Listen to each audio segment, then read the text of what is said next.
오늘 또 주 안에서 함께 뵙게 돼서 기쁘고 또 감사합니다.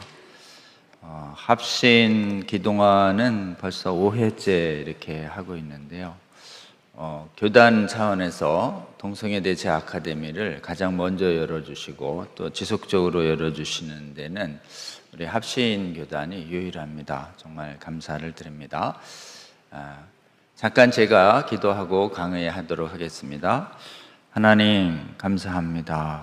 특별히 우리 합신교단 차원에서 또 이 인천 지역에서 또 장로교뿐만 아니라 여러 교파와 교단에 계신 분들, 교회와 또 이 나라를 걱정하시는 분들이 이렇게 함께 모여서 기독교 동성애 대책 아카데미를 열어주시니 감사합니다.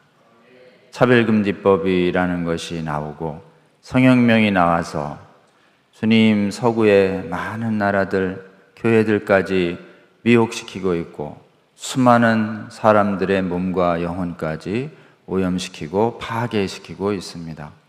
주님, 이 모든 것의 원인이 정말 교회가 성경 믿는 믿음을 떠나서 비롯된 것이고 이 모든 것의 해결책은 다시 우리가 떠났던 하나님의 말씀으로 돌아가는 것임을 오늘 이 시간 저희들이 깨닫고 회개하고 다시 말씀을 굳게 잡는 결의를 할 수 있는 시간으로 주께서 오늘의 이 시간을 함께하여 주시옵소서.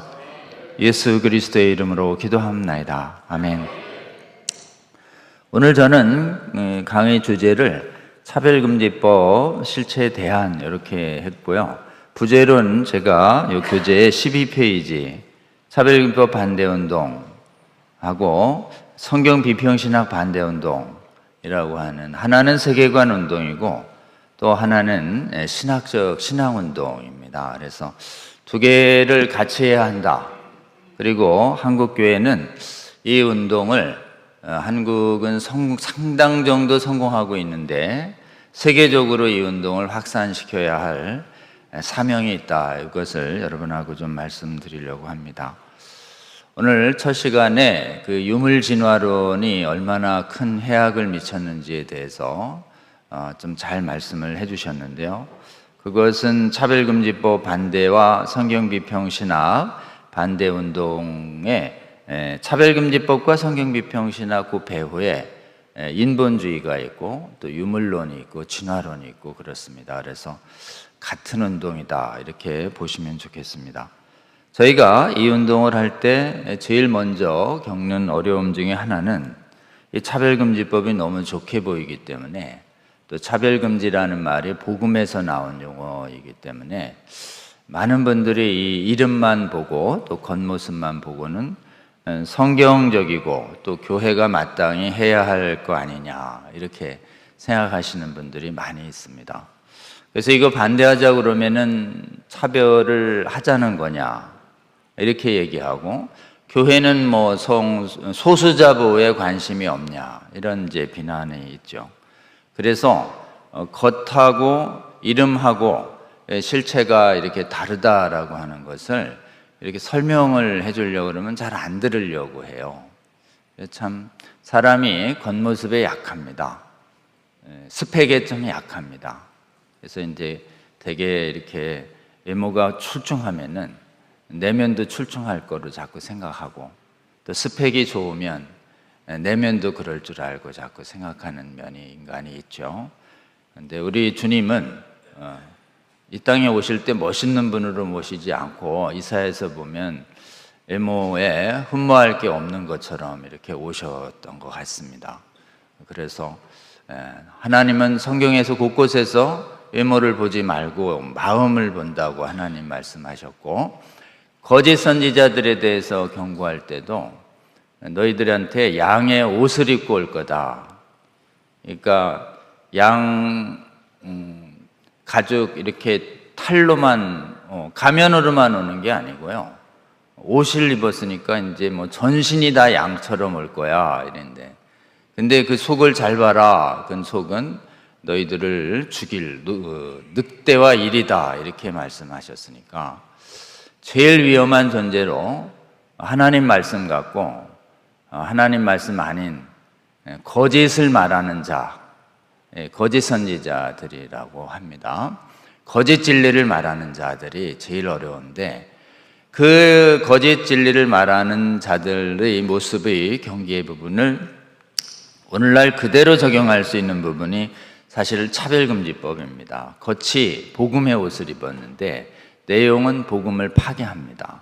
그래서 하나님 말씀 같은 차별을 없다, 믿음으로 구원받는데 헬라인, 유대인 다 차별이 없고 부자, 가난한 자 차별하지 마라 라고 하는 하나님 말씀을 싹 가져와 가지고 실제로는 굉장히 핵심적으로 미혹시키고 있는 법이다, 이렇게 볼 수 있습니다. 한마디로 이제 차별금지법은 여러분 잘 아시지만 핵심 내용에 차별금지 사유에 여러 가지를 가져옵니다. 원래 차별금지 문구는 우리나라 헌법에도 있고요. 세계적으로 가장 권위 있는 문구는 세계인권선언에 있습니다. 세계인권선언이 딱 30개 조항으로 되어 있습니다. 인터넷에 치면 나옵니다. 세계인권선언 전문이라는 게 나오는데요. 거기에 이제 차별금지 조항이 있습니다. 그 차별금지 조항은 우리나라 헌법, 그리고 세계인권선언, 그리고 성경에서 차별을 금지하는 용어들이 있는데 정당한 사유들이 있습니다. 남자, 여자는 차별하면 안 되고요. 또 인종도 차별하면 안 됩니다. 연령도 차별하면 안 되고 장애도 차별하면 안 되고, 이렇게 차별금지 사유에는 원래는 이렇게 인간이 선택하기 어려운, 또 바꾸기 어려운 그런 상태들을 대개는 차별금지 사유로 넣습니다. 근데 차별금지 사유에 안 들어가는 게 있습니다. 그건 뭐냐면 선택할 수 있는 외적 행동은 들어가지 않습니다. 다시요, 선택할 수 있는데 내면 상태는 들어가요. 신앙 양심은. 근데 선택할 수 있는데 외적 행동은 안 들어갑니다. 왜 안 들어가냐? 그게 외적 행동으로 들어가면 특정한 선택과 특정 행동하는 사람만 보호받고 반대하는 사람을 처벌할 수 있기 때문에 그렇습니다. 그래서 선택 가능한 외적 행동은 안 들어가는 것인데, 그럼 선택 가능한 외적 행동은 뭐냐? 대부분 이제 그 악행들, 선행들, 이런 것들이 선택 가능한 외적 행동이에요. 그 죄악 같은 거, 부도덕 행위들, 이런 거 안 들어갑니다, 여러분. 예를 들면은 가난한 자 돕는 거, 선행도 안 들어가요. 선행을 이유로 차별하면 안 된다 그러면 선행 안 하는 사람을 차별한다는 것은, 선행은 자율에 맡겨 있는 거거든요. 그런데 여기에 이제 이 차별금지 국제인권법 이런 것들이 세계적으로 이거 왜 만들어졌냐면은 유대인이라는 이유로 그냥 막 학살이 이루어지는 2차 대전 후에 2차 대전 후에 반성을 해가지고 우리 신앙과 인종이 다르다는, 민족이 다르다는 면으로 나라법으로 만들어서 막 억압하고 있던, 엄청난 사륙을 했던 것에 대한 반성으로, 이 땅의 최고 권력을 가진 나라도 지키는 뭔가 기준을 만들자. 나라가 법만 만들면 최고다라고 주장했던 거, 이거를 이제 실정법 만능주의라고 그래요. 헌법 제정권자가 결단하면 그만이야 이래가지고 이 나치 히틀러가요 전부 법치주의를 내세워서 법을 파괴했습니다. 그래서 나치가 유대인 학살한 건 전부 독일 국회에서 통과한 법률로 학살했어요. 혼자 지 맘대로 한 게 아닙니다. 총통이 돼가지고 대통령도 되고 국회도 장악하고 사법부도 다 장악한 다음에 완전히 원하는 법을 전부 국회에서 만들어줬어요. 그 실정법 만능주의라고 그래요. 국회에서 만들면 최고 아니야? 인간이 결정하는 거지 법은? 이래야죠. 그래가지고 이게 이 실정법 만능주의 그 정신에 인간이 다수가 결정하면 최고의 권위를 갖는다라고 하는, 주권은 인간 집단 나라에 있다, 이렇게 생각한 거죠. 인간 만능주의가 초래한, 인간의 권력의 결정에 아무런 제약을 안 둬버리니까 악마가 돼버린 거예요, 국가가. 국가가 도 악마가 될 수 있구나, 이렇게. 국가는 절대 악마가 될 수 없다라고 하는 사고가 르네상스를 이끌었던 인본주의 합리주의 사고예요. 근데 인간의 다수가 미혹이 돼가지고 언변 좋은 정치 주제가 나타나가지고 막 메시아 사상을 이렇게 해가지고 국민 전력에 의해서 세운 총통이 국회도 장악해가지고 무슨 집단살해법 만들어가지고 막 이렇게 하고 유대인들 다 쫓아내버리자, 뺐자 막 이러니까 그러자 막 이래가지고 이제 야만이 돼버린 거죠. 그냥 학문이 제일 당시에 발달했던 독일이 뭐에 미혹됐는지 이제 야만 범죄 국가가 돼버린 거예요. 그걸 반성을 했습니다. 반성을 뭐로 했냐? 인간에게 무소불위 권력을 주니까 나라가 악마가 되는구나. 그래서 국가 위에 뭔가 국가도 따를 수 있는 뭔가가 있다고 보자. 이렇게 한 것이 이제 국가도 어겨서는 안 되는 법. 그거를 자연법이라고 했고, 국가도 어겨서는 안 되는 것 중에 핵심이 뭐냐? 인권을 국가가 침범하지 못하게 하자. 이렇게 해서 만든 게 세계인권선언 자연법 사상이에요. 근데 여러분, 이 자연법 사상은 부분적으로 성경하고 일치합니다. 하나님의 진리는 인간의 다수가 어길 수 없다. 다수를 따라 악을 행하지 말라라고 하는 그게랑 일치하거든요. 근데 하나님의 진리를 그냥 이렇게 자연에도 존재하는 법칙 또는 사회에서 존재하는 법칙으로만 이해하고 하나님의 법칙을 초월해서 개입하시는 초자연적인 하나님의 능력을 섭리라고 그러죠. 인격적 섭리를 부인하는 그런 신학사조 중에 이신론이라는 게 있음을 이제 우리 목회자님들은 잘 아실 겁니다. 그 이신론자들이 동의했던 법률관이 자연법론이에요. 그 다윈도 이신론자였습니다.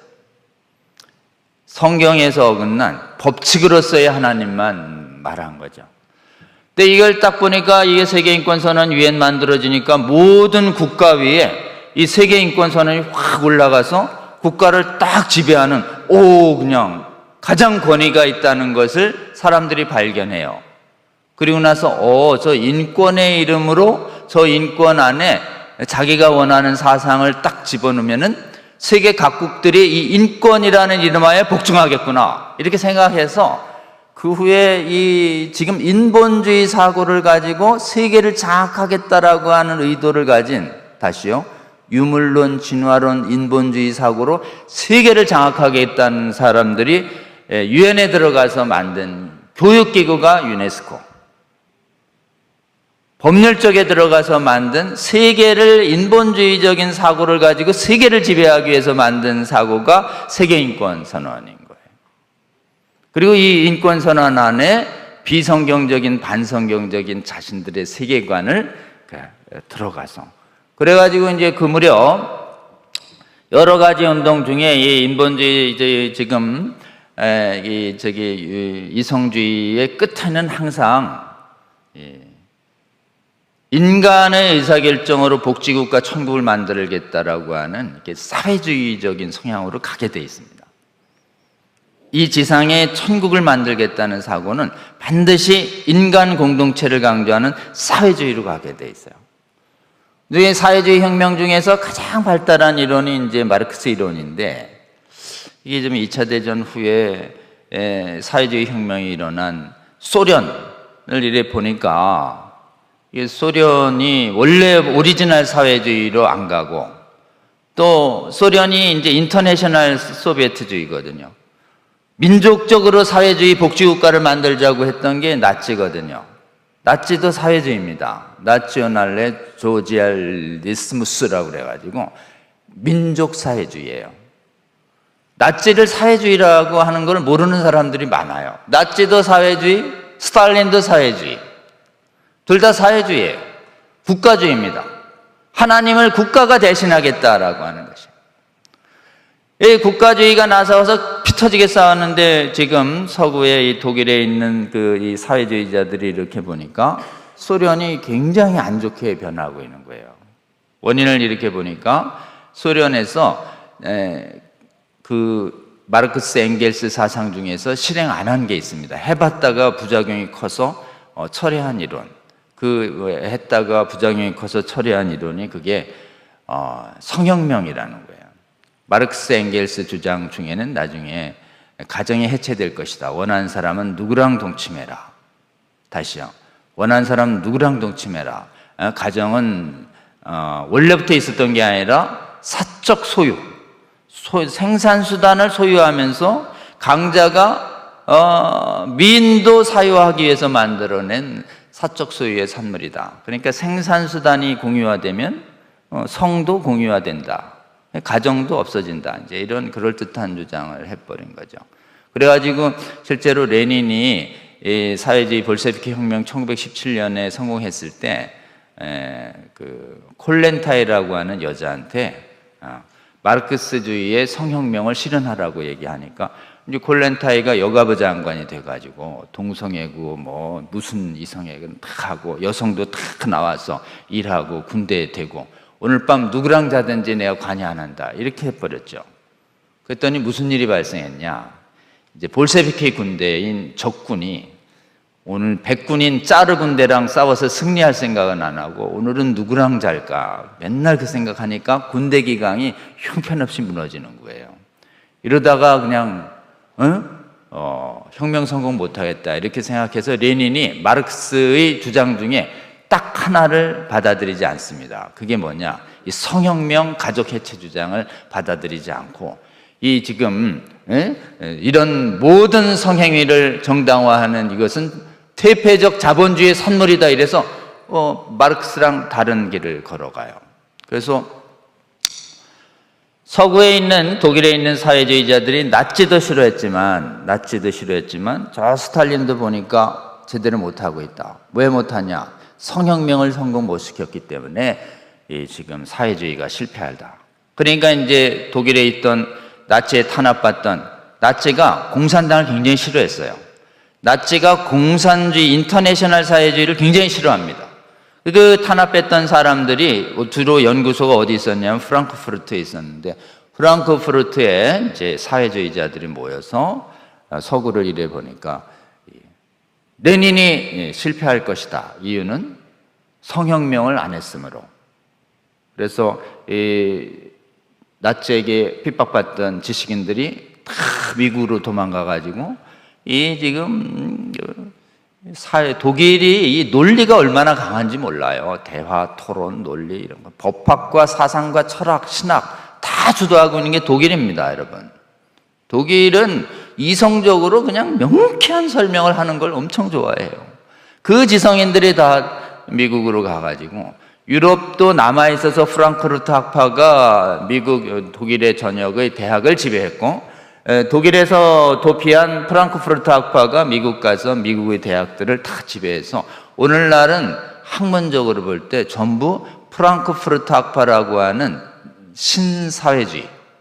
신사회주의입니다. 네오막시즘, 막시즘의 두 가지가 결합합니다. 그람시의 문화혁명론과 심리학적으로 프로이드의 정신분석학 이론을 다 접목해가지고 가장 세련되고 완전한 사상체계를 만들어 놓은 게 이게 네오막시즘이고 지금 네오막시즘이 서구 선진국 대학을 싹 지배했습니다. 그 네오막시즘 밑에 기본적인 철학이 아까 얘기한 유물진화론, 존재론적 철학이고 인식론에 있어서 자연주의적 방법론을 취하고 있는 구도가 되어 있는 것이죠. 결국은 뭐냐? 이 모든 것에 다시 뿌리를 올라가면은 인간의 이성이 진리 판단의 최고 기준이다라고 하는 인본주의적인 인식론에서 지금 이 인식론이 모든 학문을 지배하면서 인본주의적 인식론이 창세기를 만들어내려고 하다 보니까 다윈의 인간이 만들어낸 창세기가 다윈의 진화론인 것이에요. 다윈의 진화론은 다윈은 여러분 아십니까? 원래 스코틀랜드의 신실한 신앙인 출신이었고 의사가 되려고 하는 걸 아빠 부모가 목사 되라고 캠브리지 신학대학을 보냈어요. 다윈은 캠브리지 신학대학교 졸업했습니다. 캠브리지 유명한 신학대학 졸업하는 이 1800년대 중반에 캠브리지 신학은 전부 뭐냐? 성경의 초자연적인 건 싹 빼고 법칙으로만 하나님이 존재한다라고 하는 합리신학 이신론이 캠브리지 신학을 장악하고 있었어요. 그 캠브리지 신학교에서 이신론을 받아들인 다윈이 창세기가 틀렸을 것 같아 이래가지고 만물 박사가 돼서 만물을 다 자연으로 관찰해서 창조의 기원을 추론해낸 게 다윈의 진화론인 것이에요. 여러분, 그래서 다윈의 진화론 이신론자들이 만들어낸 것이다. 반성해야 하는 것입니다. 성경의 신적 권위를 믿지 아니하는 성경 비평신학이 그 뿌리를 이루고 있는 것이다, 이렇게 보고 있고요. 다시 이제 제가 약간의 스토리만 말씀드렸는데, 다시 이렇게 전 세계에 문화적으로 합급한 이 성혁명주의자, 이 문화 막시스트들이 인권이라는 법학계에 들어와서 세계 인권선언 오리지널엔 문제가 없었는데 오리지널 차별금지 사유에 옛날에 없던 거 2가지만 넣으면 이 세계 인권선언이 동성애와 차별금지법을 정당화하고 반대 못하게 하는 성혁명 국가를 만들 수 있다라고 하는 것에 눈을 떠요. 그래가지고 이들이 전부 국제인권 전문가가 돼요. 인권법을 의도적으로 전공합니다. 왜냐? 인권을 장악하면 나라 위에 쓰거든요. 인권이라면 나라도 무릎을 꿇어야 돼요. 그만큼 인권이 엄청난 권력을 가졌다는 걸 알고 인권에 들어가서 차별금지 사유에 2가지를 넣어놓는데, 그 2가지가 뭐냐? 오늘 읽은 성적 지향하고 성별 정체성이라는 전에 듣지도 못하고 보지도 못했던 차별금지 사유가 나타난 거예요. 그러니까 이 성적 지향과 성별 정체성이라는 차별금지 사유에 있는 그 무서운 음모를 여러분이 봐야, 아, 이런 메커니즘으로 사람을 속이고 있구나, 이런 걸 알게 돼요. 먼저요, 성적 지향. 듣지도 못했는데 이제 요거를 성적 이렇게 해서 이렇게 경험으로 발음해야지 됩니다. 영어로는 섹슈얼 오리엔테이션의 번역어예요. 섹슈얼 오리엔테이션. 요거를 그냥 나는 이렇게 딱딱한 발음 싫어한다고 그래가지고 성적 지향 이렇게 부르면 안 됩니다. 성적 지향이네 부르면 공부 잘하자는 것 같은데 왜 반대해요? 이런 얘기 나옵니다. 이거 성적 지향 이렇게 불러야 돼요. 자, 성적 지향에 동성애가 들어간다는 걸 인식하셔야 됩니다. 이 용어는 우리나라 차별금지법에도 들어가 있지만 국가인권법에도 있지만 원래 우리나라에서 만든 용어가 아니에요. 세계적으로 머리 좋은 사탄의 종들이 만든 아주 전략적이고 간교한 용어예요. 간교. 창세기 3장에 나오죠. 뱀이 가장 간교하더라. 간교한 용어예요. 교활한 용어라고요. 이 용어를 무심코 쓴다. 그러면 동성애 정당화론자가 돼버려요. 이걸 무심코 쓰는 사람이 있어요. 그냥 목사님들 중에서도 성적 지향이 다르다는데 그냥 존중하죠. 이러는 순간 그냥 앞잡이가 된다니까요. 성적 지향이라는 말은 비판을 위해서만 써야 되고 긍정적 의미로는 입에 올려서는 안 되는 것입니다. 왜 그러냐? 성적 지향이라는 용어 안에 이미 동성애를 옳다고 하고 동성애를 반대하면 안 된다는 전략적 의도를 담겨놓기 때문에 그래요. 성적 취향 각자 선택 아니에요? 이런 식으로. 아니죠. 이제 성적 지향이라는 말엔 자유라는 개념이 들어가 있어요. 선택하는 개념이 있는데 이걸 또 얼마나 교활하게 만들어냈는지. 동성애 중에서도 우리가 비난하는 것은 동성애적 욕구가 아닙니다. 음란 욕구 모든 사람에게 있어요. 그리고 살면서 어느 순간 동성애인데 매력적인 사람 보면 이 성장 과정에서 동성애적 감정을 누구나 한 번쯤은 경험한다고 그래요. 그러니까 자유로운 사람이 없습니다. 이 감정 자체를 하나님은 보고 계시는데 인간 세상은 감정 자체를 정죄하지 않아요.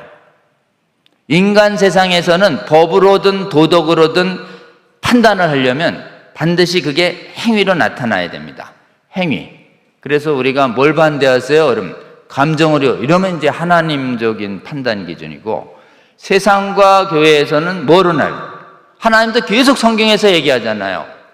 각자의 행위로 내가 판단하겠다. 행위로. 세상도요, 행위로요. 그 행위가 돼야 판단할 수 있는데, 이게 내면이 아닌 외적인 선택 행동으로 나오면 행위가 되려고 하니까, 요거를 내적 행동과 외적 행동 사이에 내가 행동인지 내적인지 알아맞혀봐, 이런 용어를 쓴 거예요. 카멜레온 같은 용어를 쓴 겁니다. 그래서 제가 이제 그럼 어디에 나오는 거예요? 성적 지향은 세계적으로 차별금지법을 다 통일해서 만들어라라고 하는, 세계의 공산당을 다 만들어라고 하는 문건이 이제 마귀의 종 막스가 만든 게 공산당 선언이라는 뜻이잖아요. 1848년에 나옵니다. Manifesto of Communist 이래가지고 공산주의자들의 선언이라는 뜻으로 되어 있습니다. Manifesto, 강령이라는 뜻이죠. 고백과 강령이라는 뜻입니다. 원래 좋은 말이에요, Manifesto는. 근데 Manifesto of the Communist라고 얘기하는 순간 그 1848년에 나온 그 문건이 70년 만에 정확하게 소련을 만든 거예요. 지금까지 전 세계에 굉장히 강력한 사회주의자들의 성경이 나온 거예요. 성경. 그게 1848년 공산당 선언이라고 하는데, 좀 차별금지법을 만들으라는 바이블 같은 게 나와요. 문건이. 그 바이블의 이름은 알아야 되잖아요, 우리가. 차별금지법의 원형 이름은 알고 있어요? 이러면 글쎄요, 이러면 안 돼요. 근데 차별금지법 운동을 하는 사람들도 이 원형을 웬만해서는 안 알려줘요. 정체가 알려지기 때문에. 우리는 그 정체의 이름을 알아야 됩니다. 우리가 이제 귀신을 쫓으려고 할 때 너 이름이 뭐지? 이렇게 묻잖아요. 우리 예수님도 너 이름이 뭐냐? 저 군대입니다. 이래가지고 지금 2,000마리 귀신 쫓아내시잖아요. 우리 주님도.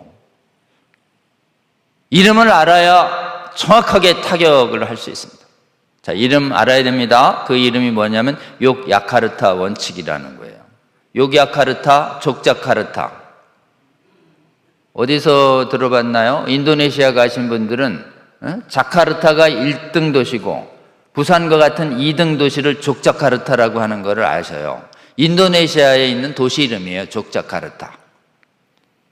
인도네시아에 도시 이름을 갖다 붙였어요. 이름을 얼마나 알 수 없게 만드느라고. 아예 전 세계 성혁명이 세계 전략 문건 이렇게 만들었으면 이름이라도 알죠. 마귀가 그렇게 정체를 꼭꼭 숨겨요. 숨길수록 우리가 이름을 알아야 됩니다. 족자카르타 선 원칙이라고 하는 것인데, 족자카르타 원칙은 세계인권선언이 30개잖아요. 세계인권선언을 그대로 가져와서 그대로 재진수라는 것처럼 돼 있어요. 어디서 많이 본 문건이네. 이래. 세계인권선언을 그대로 가서 진수를 해요. 그래서 똑같은 건가 보다. 이래서 집중력이 흐트러질 때, 뒤에서 하여튼 끝이 10이라면 10이 끝이라면 그 8, 9쯤 끝은 주목을 해. 늘 조심하세요, 여러분. 끝에 가서 집중력이 흐르들 때 슥 없는 걸 넣어요. 그 슥 없는 그 두 가지가 성적 지향과 젠더 정체성입니다. 세계인권선언 짝퉁으로 만든 것이에요. 세계인권선언 짝퉁. 욕야카르타 선언. 왜 족자카르타냐? 족자카르타라는 데에 대학이 있었어요. 그 대학에 우리 세계적인 문건을 만듭시다 이래가지고 얘들이 이미 각 그 대학과 인권기구에서 활동하다가 2006년에 모여요. 거기서 문건을 만들기 위해서. 그 문건을 만들어서 발표한 게 그게 족자카르타 원칙이라는 거예요. 족자카르타 프린시플스라고 불러요.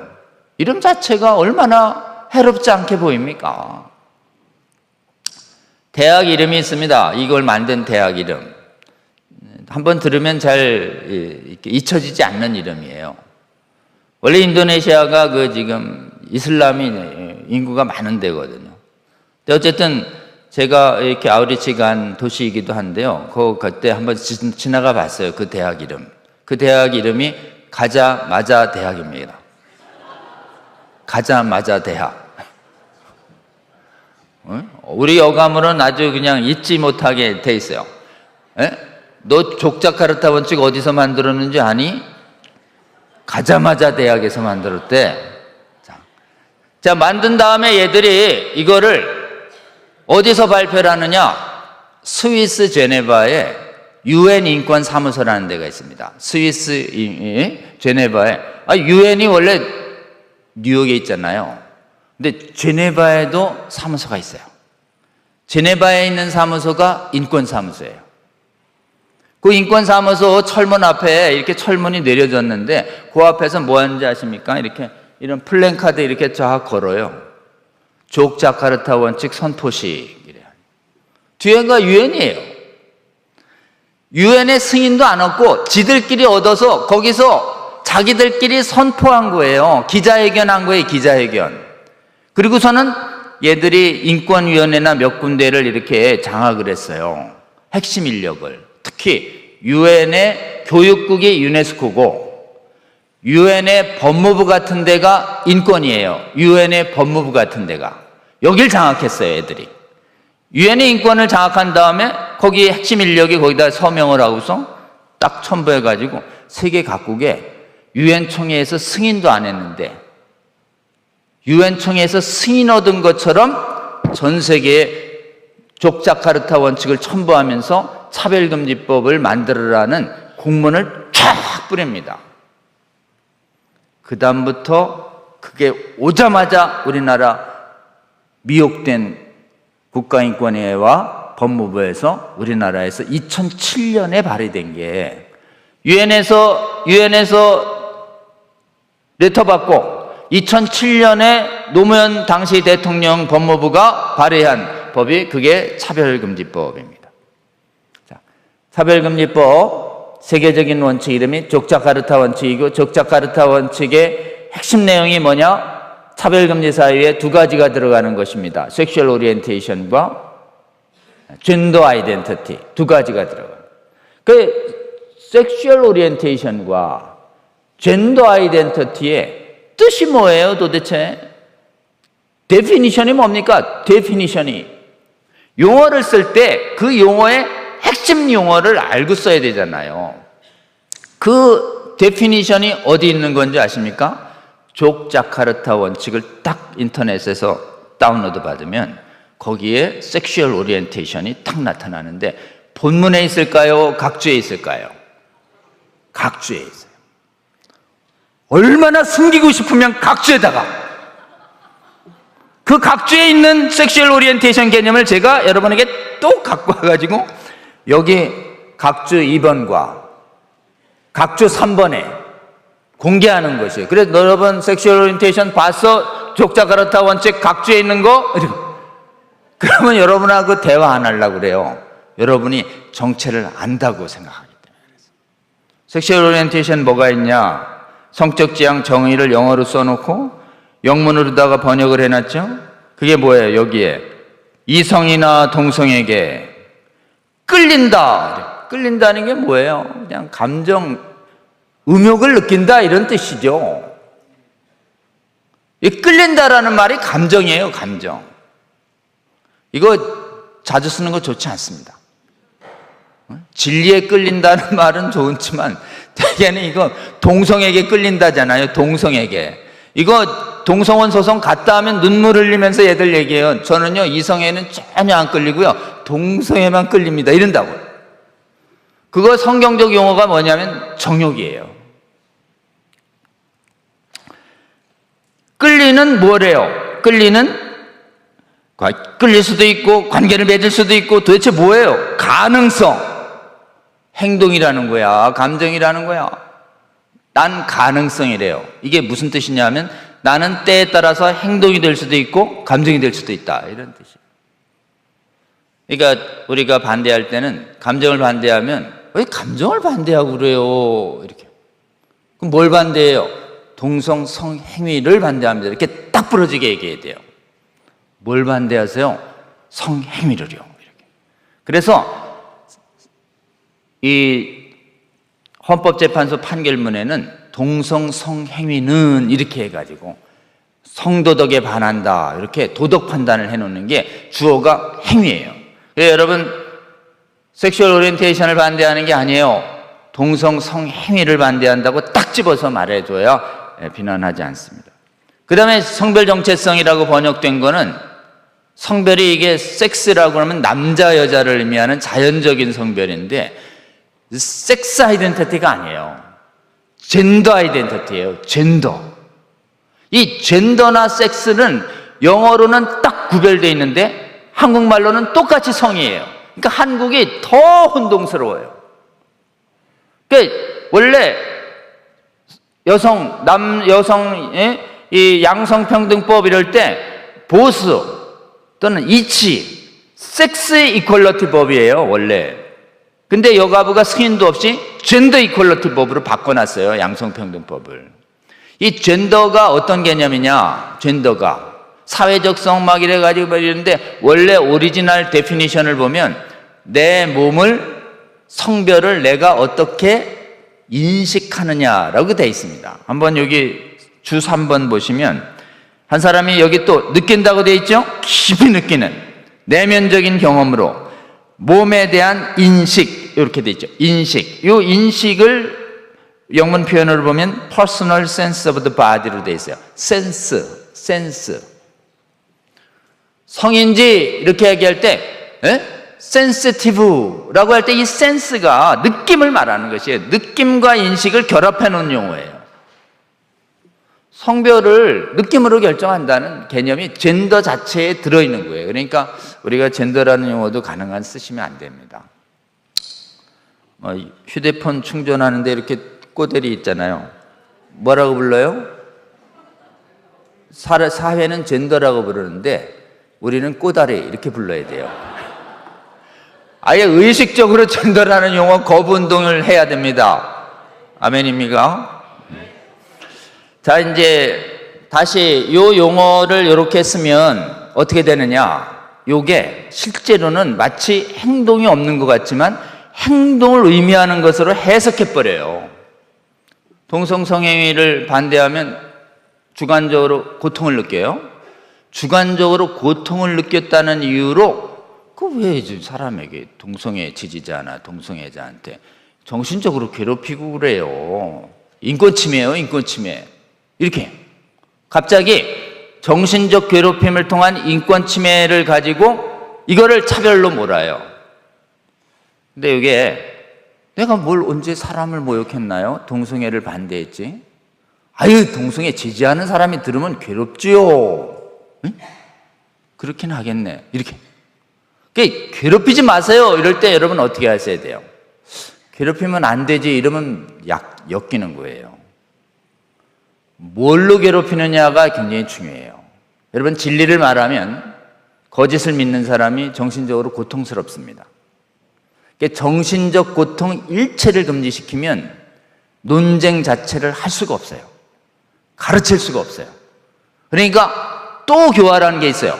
아주 포괄적인 용어를 쓰죠. 정신적 고통 일체를 금지시키는 게 아니라 사람을 인격적으로 평가를 좋아하거나 욕설을 해서 정신적 고통을 지키는 것만 금지됩니다. 법으로. 모든 고통을 금지시키는 게 아니에요. 여러분 기억해야 돼요. 명예를 훼손하거나 모욕을 하는 방법으로 정신적 고통을 금지시키는 것만 법으로 금지하고 서로 의견이 다르는 때에 인간은 고통을 느껴요. 다시요. 의견을 교환할 때 고통을 느껴요. 근데 다른 의견을 말할 때 느끼는 고통은 서로 감수해야 합니다. 이걸 감수하지 않으면 사상의 자유, 의견의 자유와 가르침이 일체 금지돼요. 이거를 헌법재판 이론으로 여러 번 말씀드렸지만 이거를 사상의 자유시장 이론이라고 그래요. 한번 따라해 볼까요? 사상의 자유시장 이론. 내 말에, 내 의견에 기분이 안 좋더라도 고통스럽더라도 너는 내 말을 참아야 돼. 왜? 내 의견이니까.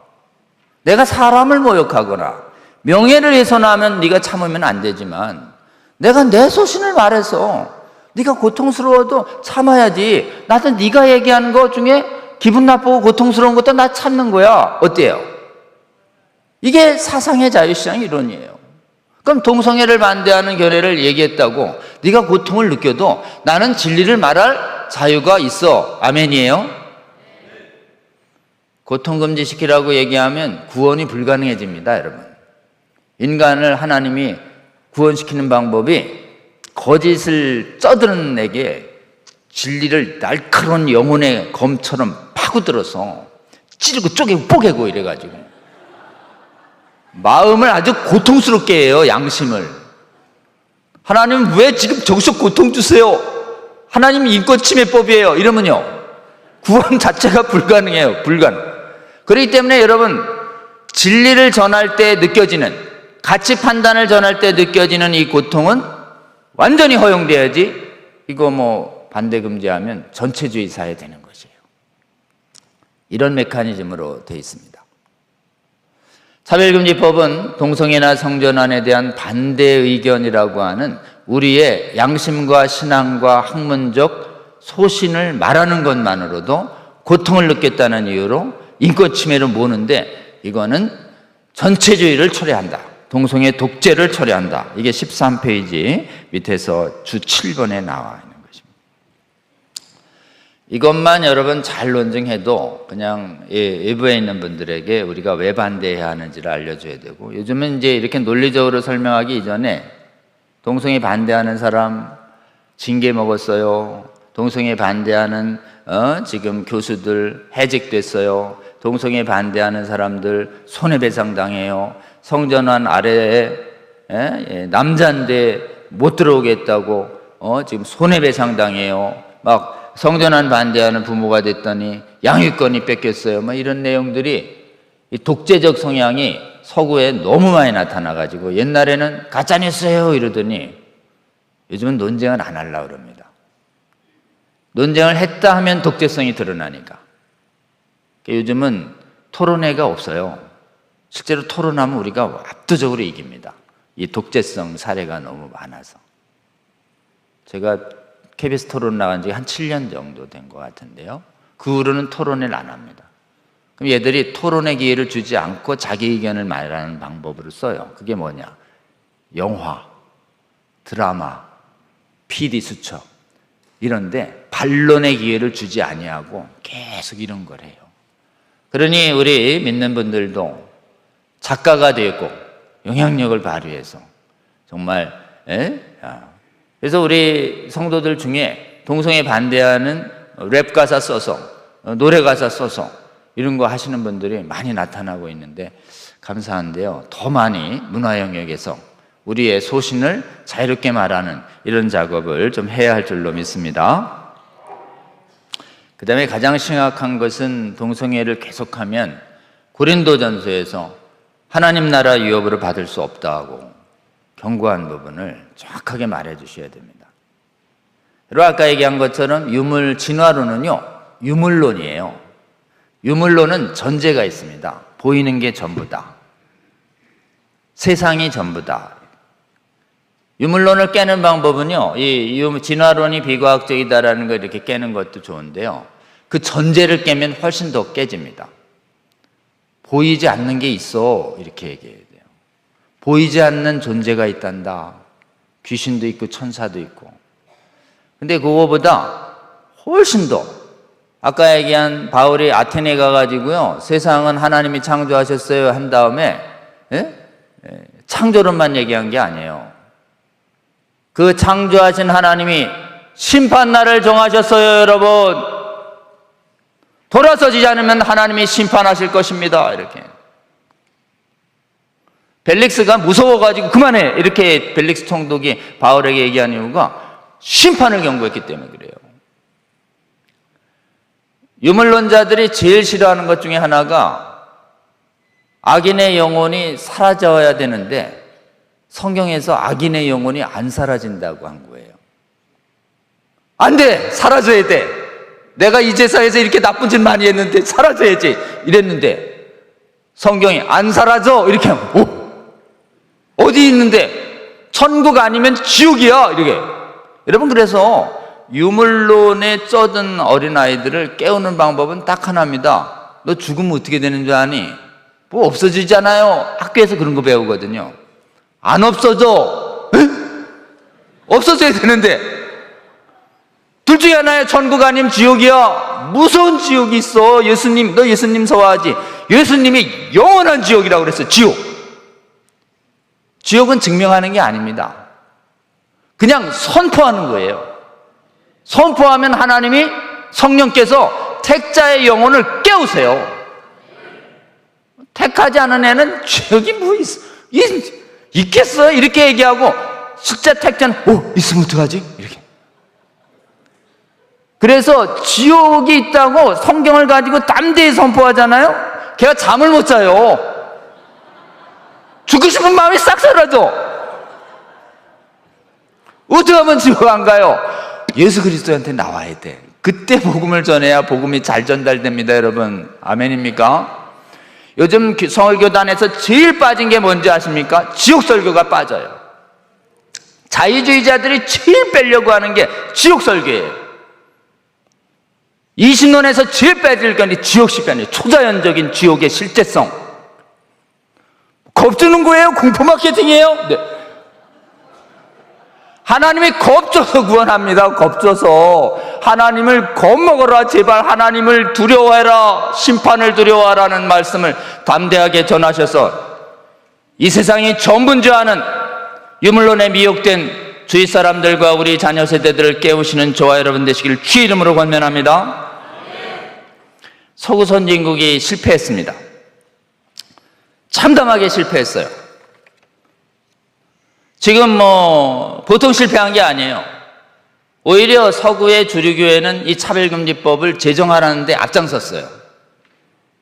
그리고 교단원법까지 싹 바꿔가지고 동성애자 성전환자를 목사 장로로 다 임명해요. 심각합니다. 그리고 무지개급발이라는 게 바깥에 걸리는 것도 괜찮은데 얘들이 의도적으로 교회에 걸기 운동을 진행해요. 그래가지고 이 해마다 6, 7, 8월만 되면 지금 서구의 교회를 가보세요. 거의 좀 살아있고 사람이 모인다는 교회들은 거의 다 무지개급발이 걸려 있어요. 가장 많이 걸린 데가 환경적으로 가장 에덴하고 비슷한 캐나다가 그래요. 캐나다. 아주 처치 스트리트 전체가 그냥 전부 무지개급발로 다 뒤덮였어요. 여러분, 이 심각한 배도입니다. 배도. 해외에 더 배울 게 없어요.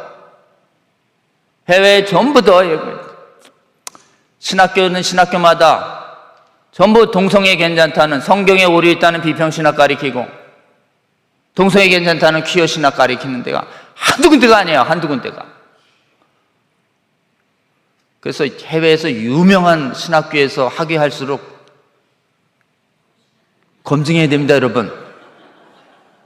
반드시 장로님들은 청빙할 때 그 신학교는 동성애 지지하죠. 어떻게 하셨어요? 당신은 분명히 고백하게 해야 돼요. 그러지 않으면 동성애 그 받아들이고 와가지고 해외 유명한 신학교 나오실수록 동성애 반대 전쟁에 못 나와요. 못 나와. 나왔다가는 선후배 동창 사제관계가 다 망가지기 때문에 이쁜 것도 못하는 이런 분들이 있을 수 있다는 것을 여러분 아시고, 해외 신학 경계운동 일으켜야 됩니다. 아멘. 그래서 세계에서 제일 가장 안전한 신학교 우리 합동신학교예요, 여러분. 성경 완전 모성 굳게 잡고 이 동성애 반대 아카데미 이렇게 여는 이 합신교단을 세계적으로 확산시켜야 되는데 여러분 어떻게 생각하세요? 합동신학교의 이 신학 전통을 가장 잘 유지 보존해서 해외 신학교에 도전을 주는 이런 운동이 되어질 수 있도록 여러분 함께 해주시기 바랍니다. 서구에는요, 이유가 있습니다. 퀴어 신학이 이제 가장 사탄적이죠. 어떻게 퀴어를 동성애 이 퀴어 신학 가리키는 데가 하버드요, 시카고요, 예일대요, 옥스퍼드, 캠브리지 이런 데에서요. 이런 지저분한, 그리고 신학교 교수 자체가 동성애자예요. 아유, 진짜.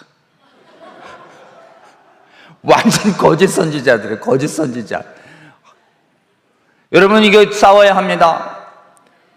그 다음에 이제 이 퀴어 신학을 만들어낸 신학이 비평신학인데, 아까 진화론을 받아들이지 않은 신학이 비평신학이에요. 비평신학이나 진화론이나 퀴어 신학이나 방법론이 똑같습니다. 말씀보다 내 생각을 더 높이 쳐요. 내가 보기에 성경에 오류 있는데 어때요? 전지전능하신 창조주의 말씀을 피조물이 진위 여부를 판단할 수 있어요, 없어요?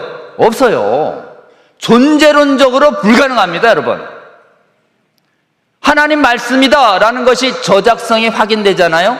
무조건 복종해야 돼요. 아멘입니까?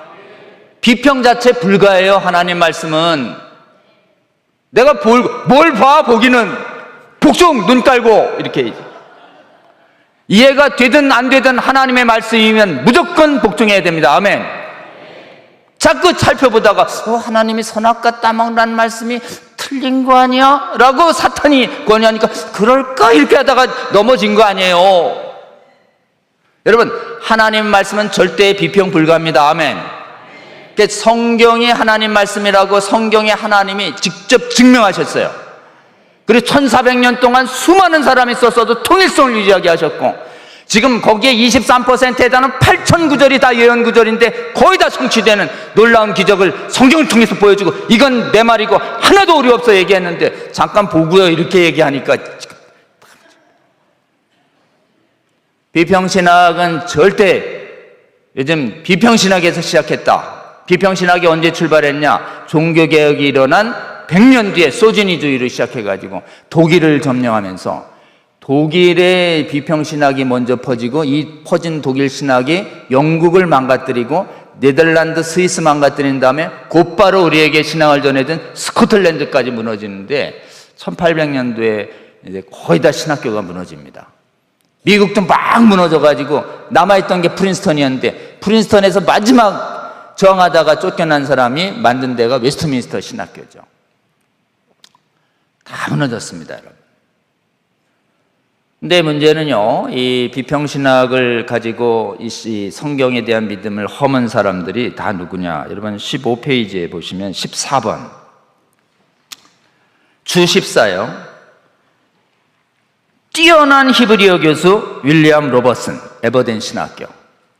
그 다음에 에딘버러 신학교의 신학학 교수 마커스 도스, 글래스고 신학교 구약학 교수 조지 애덤 스미스.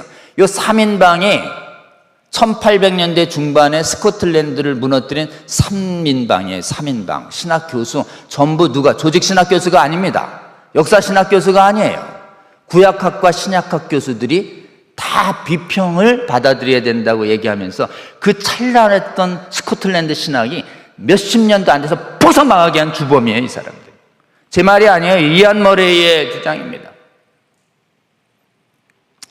부분 영감서를 주장했어요. 성경에 영감 있는 데도 있고 영감 아닌 데도 있어요. 그 누가 판단해요? 내가 보면 알지요. 이런 식이에요. 모든 성경이 하나님의 말씀이므로 인간은 진위 여부를 판단할 수가 없고 모두 하나님의 말씀으로 진짜라고 믿어야 됩니다. 아멘이에요? 여기에 하나님 이성을 가지고 뭐 성경에 오류 있네 안 되네 비평 입에 올리는 신학자는 여러분 전부 경계하세요. 비평해도 성경에 완전 뭐 인정하는데 이런 혀가 두 가닥 나오는 얘기 하는 분들이 있는데요, 틀렸어요. 비평 자체가 성경의 오류를 전제하는 말이에요, 여러분. 비평을 왜 받아들이려고 하는지 아세요? 비평을 안 받아들이잖아요. 신학계에서 매장이에요. 왕따 돼요. 신학계에서 인정받으려고 그러니까 비평 받아들이는 거예요. 우리가 원하는 신학 교수님 그런 신학 교수 아니에요. 신학계에서 왕따 된다 하더라도 성도들에게 성경이 하나님의 완전한 말씀으로 무한 말씀이라고 선언해주는 교수님 우리 원합니다. 아멘입니까? 그리고 지금 신학교가 교수들 때문에 망가졌다고 고백을 해줘야지 알지요. 왜 교수님들 얘기 안 해줘요? 그랬더니 우리는 견해가 다르면 존중하도록 훈련받아요. 그럼 누가 해야 돼요? 이 성경 비평 반대. 저 변호사님이시고 장로님이시니까 조 변호사님이 하셔도 돼요. 그래가지고 제가 하고 있는 것입니다. 여러분, 근데 왔더니 전 세계 신학교 교수 중에서 성경 비평을 하면 절대로 교수 임명 안 하는 신학교가 있는 거 아세요? 합동신학교. 아멘이에요? 훌륭한 신학교예요. 여러분, 우리 합동신학교의 총장님 교수님들을 많이 격려해 주시기 바랍니다. 그리고 다른 신학교도 합동신학교처럼 비평을 수용하는 교수들을 일체 금지시키잖아요? 신앙이 살아납니다. 여러분이 지금 성경 비평을 하면 교회 망가진다는 말을 아브라함 카이퍼도 경고했고, 스펄전도 경고했고, 메이첸도 경고했고, 로이드도 경고했고, 셰퍼도 경고했어요. 전부. 비평을 한다는 건 뭐냐면 내 앞에 다른 신 두지 마. 근데 하나님 말씀 틀린 것 같은데요? 그럼 네가 신이란 얘기요? 내 말이 틀렸다는 게? 비평은 하나님보다 내 이성이 신이에요 라고 하는 십계명 1번 위반이에요, 여러분. 영적 간음이에요, 영적 간음. 제 얘기가 아니에요. 프란스 셰퍼의 얘기입니다. 전부 영적 간음하고 있는 것입니다. 말씀 앞에서 고개 들고 눈 들고 이러지 말고 고개 깔고 눈 깔고 이래야 됩니다. 아멘입니까? 자, 이제 우리나라는 이 차별금지법 안에서 놀랍게 연합하고 있어요. 한국의 기적적인 성과를 한번 보세요. 17페이지에. 교파와 교단을 초월해서 차별금지법을 막아왔어요. 장로교, 감리교, 성결교, 침례교, 순복음. 지역을 가리지 않습니다. 전라도, 경상도, 특히 호남에 있는 성도들이 차별금지법 반대에 굉장히 적극적으로 동참해줬어요. 교육도 마찬가지고. 그리고 퀴어 반대 이제 이번 주 토요일에 하는데, 이번 주 토요일에 퀴어 반대 대회도 다들 나와서 전 세계에 제일 많이 맡고 있습니다. 그래서 차별금지법이 발의된 지 19년째 맡고 있습니다. 올해 맡고 있는 게. 성혁명 교육도 맡고 있고 퀴어 축제도 맡고 있어요. 전부 원인을 따져가 보니까 도대체 한국교회는 왜 이 문제에 있어서, 민주화 문제에 있어서 총각나고 막 여러 문제에 있어서 분열됐던 한국교회가 이 문제에서만은 연합하고 있냐. 신학적인 원인이 있는 것이에요. 이게 성경을 하나님 말씀으로 굳게 믿는, 성경 믿는 신학의 일치성이 있습니다.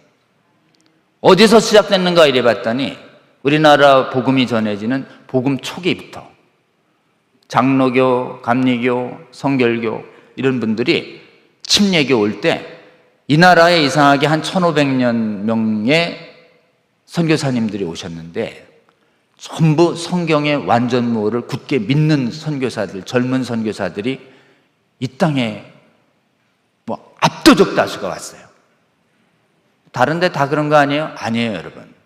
중국의 금능대학교에는 그 무렵에 자유주의자들이 득실거렸어요. 그리고 일본 선교사들은 청산학원이라고 그 무렵에 바르트주의자인 성경 비평주의자들이 절반 이상이었어요. 왜 그랬을까요?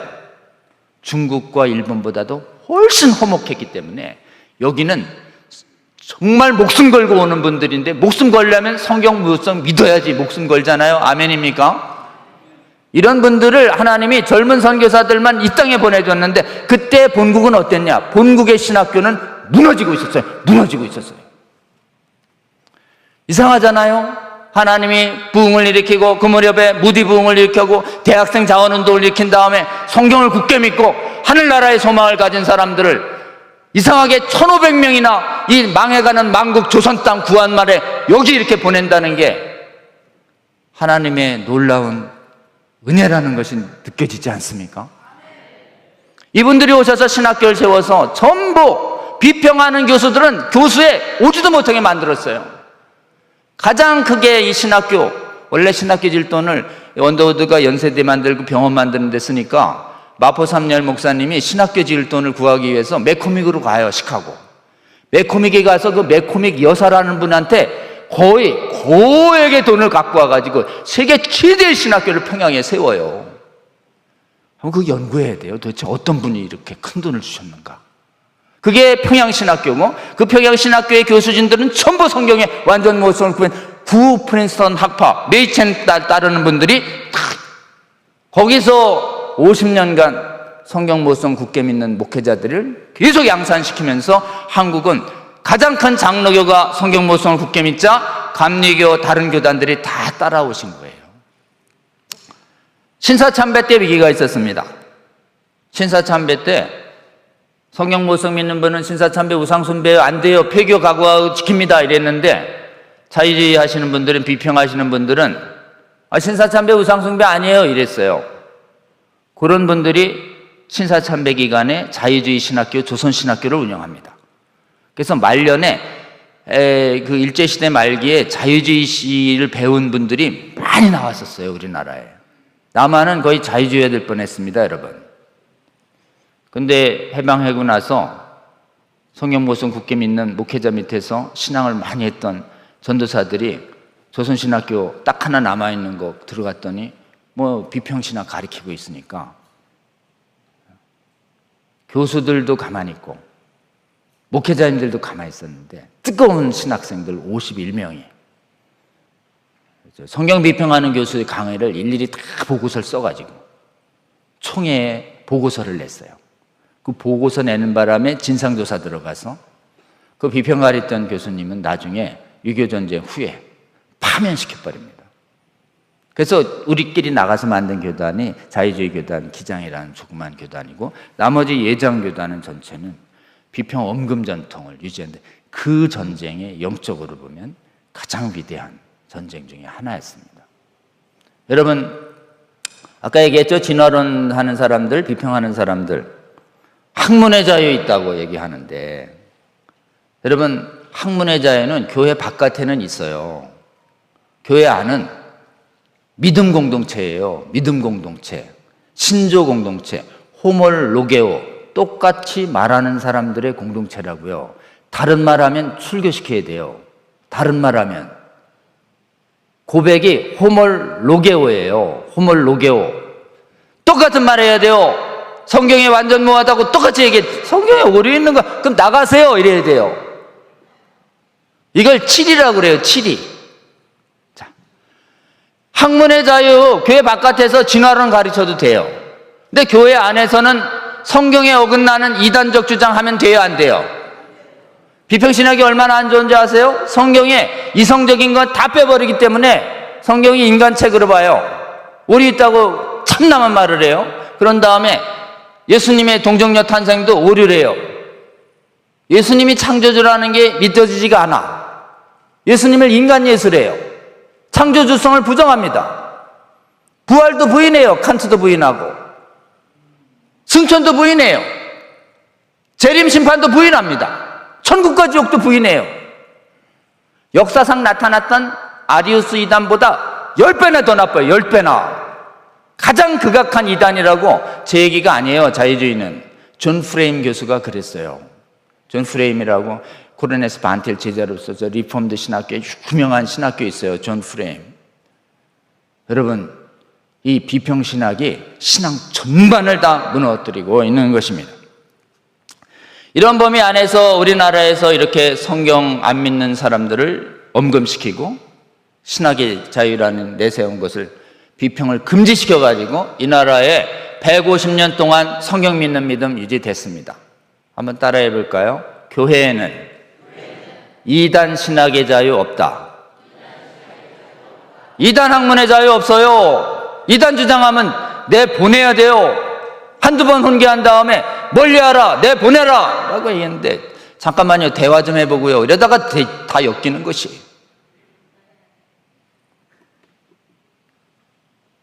이 성경을 믿으니까 한국교회는 기도했어요. 기도하니까 부흥을 허락해 주셨습니다. 성경 믿는 믿음과 기도하는 신앙이 남겨져서 오늘날 이렇게 차별금지법 반대운동에 세계에서 거의 선진국 중에서는 유일한 나라가 됐습니다. 우리가 이렇게 큰 은혜 입었습니다. 그리고 특히 우리 자녀들한테 큰 혜택이에요, 여러분. 비평신학 받아들이는 데는 전부 이 동성애 퀴어 신학이 받아들이면서 목사님 가정과 장로 집사님 가정에 동성애자 성전환자 속출하는 나라 됐어요, 여러분.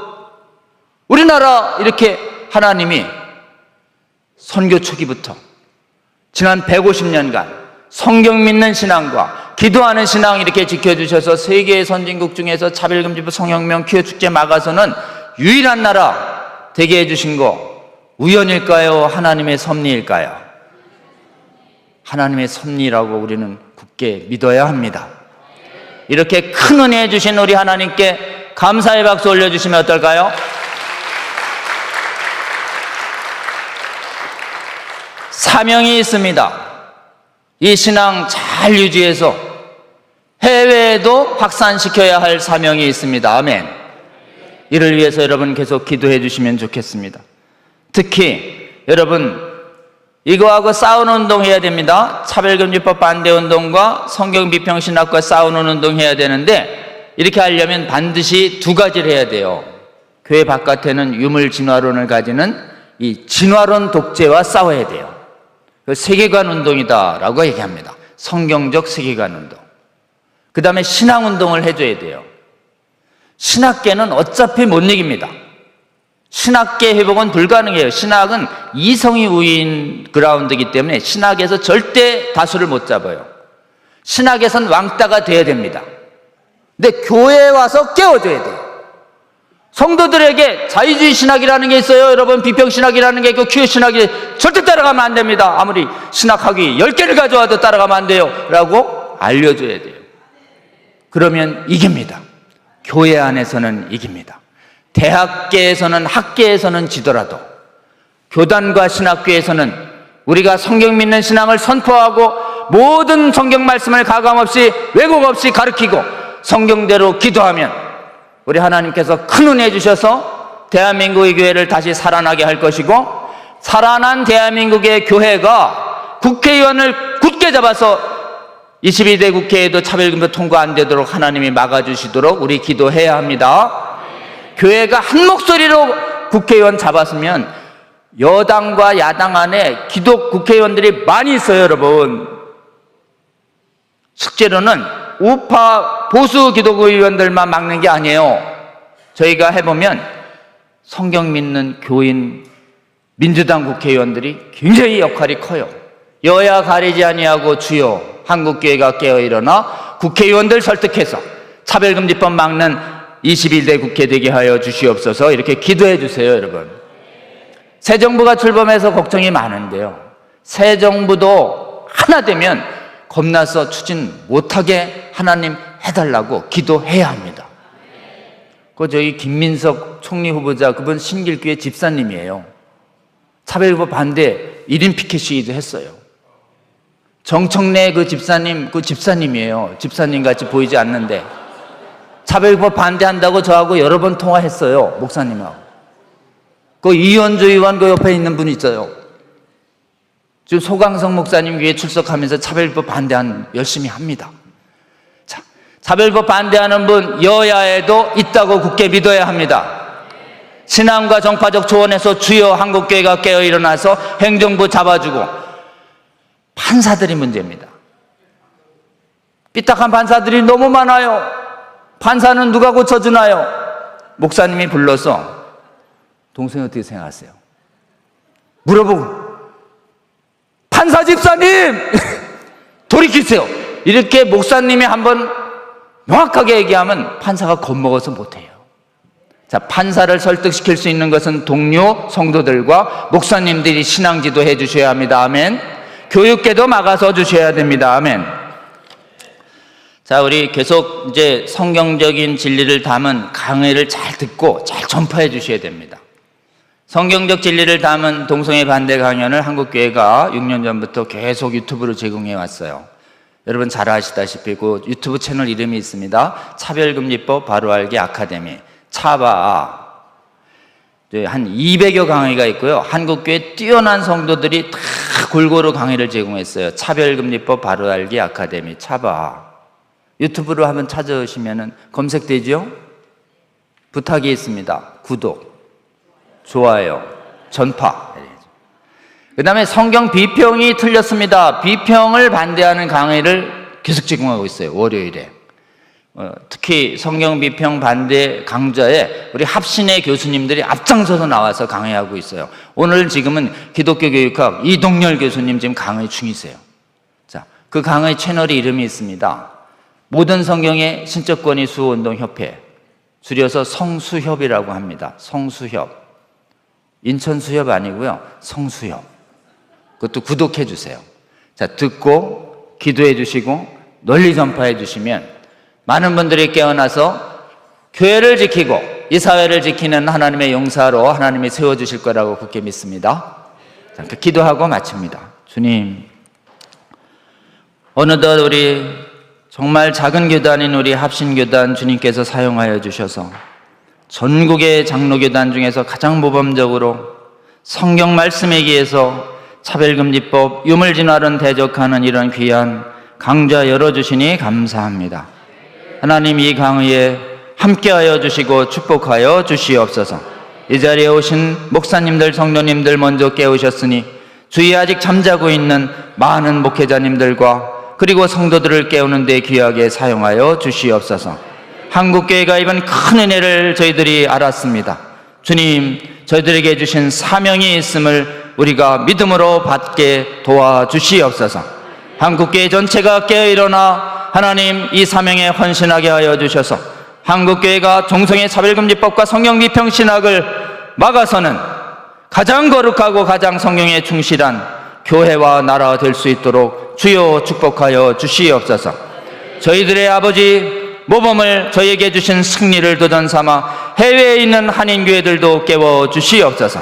마른 뼈처럼 잠자고 있는 주의 백성들 말씀으로 돌아가게 하여 주시고 기도하게 하여 주셔서 깨어난 주의 용사들이 주님 다시 오실 때까지 약하고 음란한 세대에 맞서서 진리를 수호하고 우리 자녀 세대의 거룩을 지켜내는 주의 나라 용사가 될 수 있도록 주여 저희들을 불쌍히 여기시고 끝까지 함께하여 주시옵소서.